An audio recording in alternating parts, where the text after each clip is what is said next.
నంద్యాల పట్టణంలోని సాయిబాబా నగర్ ప్రాంతంలో తాగునీటి పైప్ లైన్ లీక్ అవుతోంది. రోడ్డుపైకి నీరు నిరంతరం కారిపోతుండటంతో పెద్ద ఎత్తున నీరు వృధా అవుతోంది. ప్రస్తుతం వేసవికాలం ప్రారంభమైన నేపథ్యంలో నీటి కొరత నెలకొనే అవకాశాలు ఉన్నాయని స్థానికులు ఆందోళన వ్యక్తం చేస్తున్నారు. నీరు ఇలా వృధా కావడం వల్ల భవిష్యత్తులో తాగునీటి సమస్యలు తలెత్తే ప్రమాదం ఉందని వారు చెబుతున్నారు. వెంటనే పైప్ లీక్ ను సరిచేసి నీటి వృధాను అరికట్టాలని ప్రజలు కోరుతున్నారు. వేసవి కాలాన్ని దృష్టిలో ఉంచుకొని నీటి సరఫరా వ్యవస్థపై అధికారులు ప్రత్యేక దృష్టి పెట్టాలని స్థానికులు విజ్ఞప్తి చేస్తున్నారు.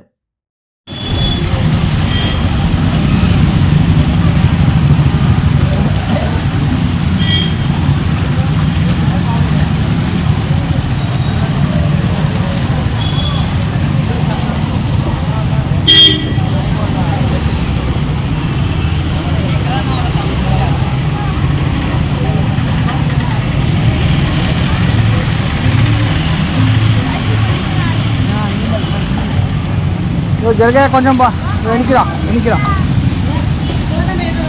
ఎట్లా అంటే వాళ్ళు కనపడరు.